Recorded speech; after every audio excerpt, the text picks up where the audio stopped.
大家好，今天是2023年7月16号。昨天比特币价格窄幅震荡，目前价格还在3万美金附近徘徊。或者今天视频来跟朋友们分享一下，下一次逆向交易的买点，我们怎么利用日线里面的这个 RSI 指标里面的一些知识来判断，以及周线里面的这个哈希瑞本指标，包括日线比特币整个短线的技术形态。复盘之前，可以对我们的 YouTube 也给我们邀请链接注册交易，或者有用我们邀请链接交易过的朋友，也可以加入我们 Discuss 社群，帮你拉进 VIP 组，上面有更多程序交易的买卖信号。我们先来看一下 Discuss 社群上面，昨天是没有比特币交易的信号啊。上一次14号是有给了一笔空单的建议，31700美金附近。然后想在这边通知大家，我只有这一个 Discuss 社群，没有其他的什么聊天群或者是带单群，更加不会主动联系任何人啊。然后我们来看一下盘面，也就是这一个 RSI 指标在日线里面。大家记得我有几次，包括上一次这个位置就是一波拉升的高位，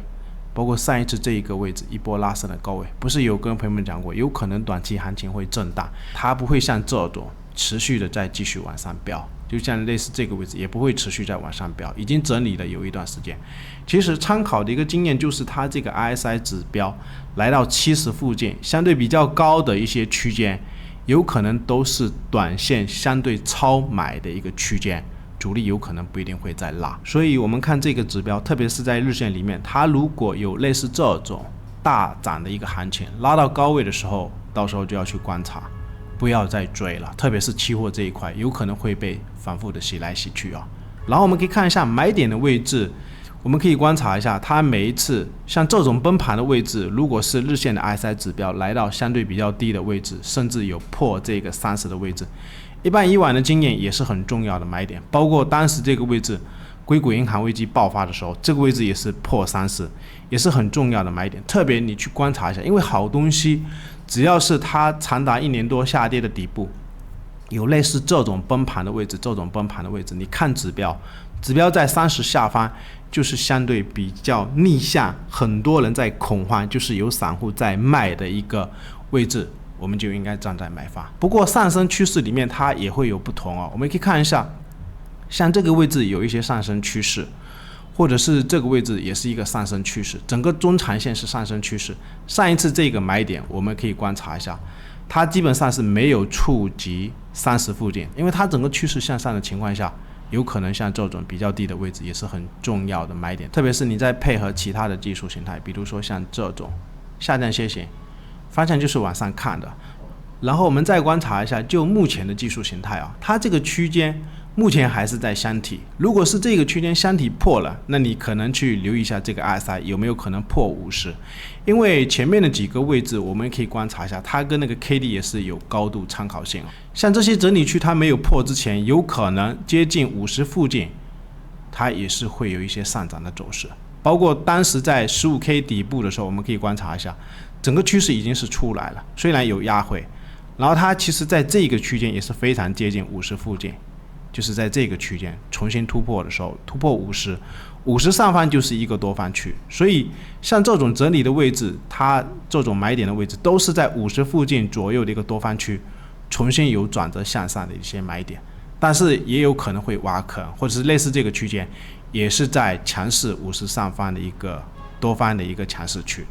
然后整个中线买点的位置有可能就是类似这种挖坑的位置，它不一定会触及30，因为整个趋势已经是向上。但是在熊市里面，很明显的观察，经常都会触及30的位置，有可能都是短线做多的一些点位啊。所以这也是找买点很重要的参考逆向交易的一个指标，就是这个 RSI。所以就现在的区间，我个人的判断，它还是在这个箱体啊，因为这个指标是在50上方。不过短线、日线的技术形态，我们这2天就观察一下，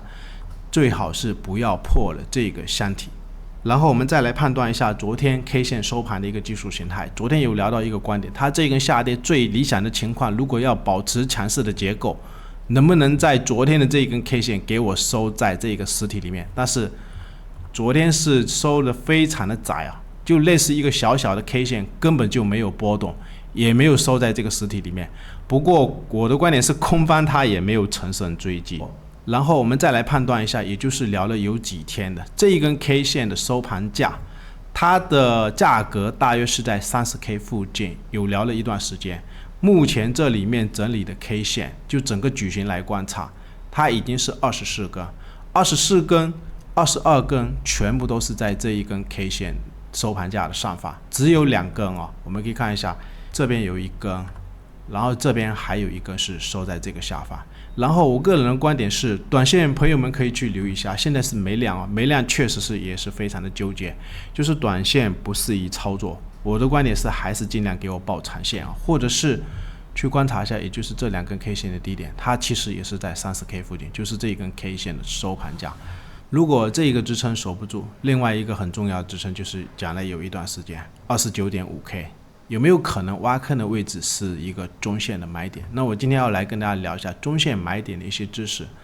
大家记得上一次这个整理区间的时候，包括这个整理区间的时候，也是有挖坑陷阱，反复的陷阱，上面也是陷阱，然后下来的话，这个位置挖陷阱。我们记得这个 25K 的位置，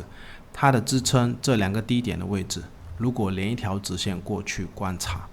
其实整波拉升里面很重要的一个末端的 K 线，它的收盘跟低点的位置，这个位置是最终撑在这个 25K 附近。所以前面是有跟大家讲，你也可以等，到底会不会真的有挖坑的位置？我现在也不确定啊，因为我整个方向还是希望比特币赶快上去。我们可以看一下，如果这个位置整理，也是希望朋友们翻一点。它如果真的要挖坑的位置，就是这一根末端。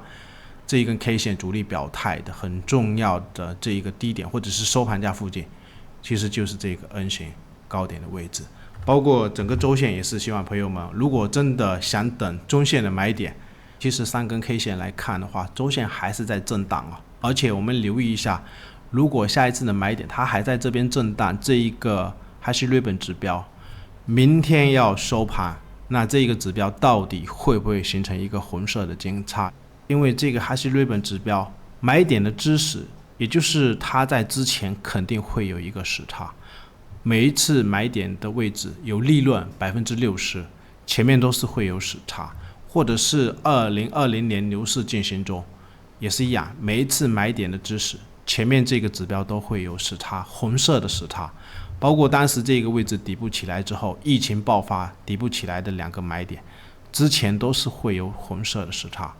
所以中线的朋友也可以等这个位置啊。不过我个人观点还是一样，目前比特币它是牛市的结构啊，它这边是有一个通道箱体上涨的一个趋势啊。你可以去观察一下，就是这几个低点。为什么跟大家讲？也不排除有可能主力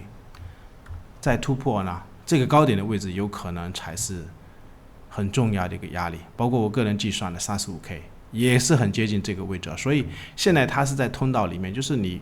尽量看先整理到底会不会有继续往上突破，最后还是一样，可以点我们的 YouTube。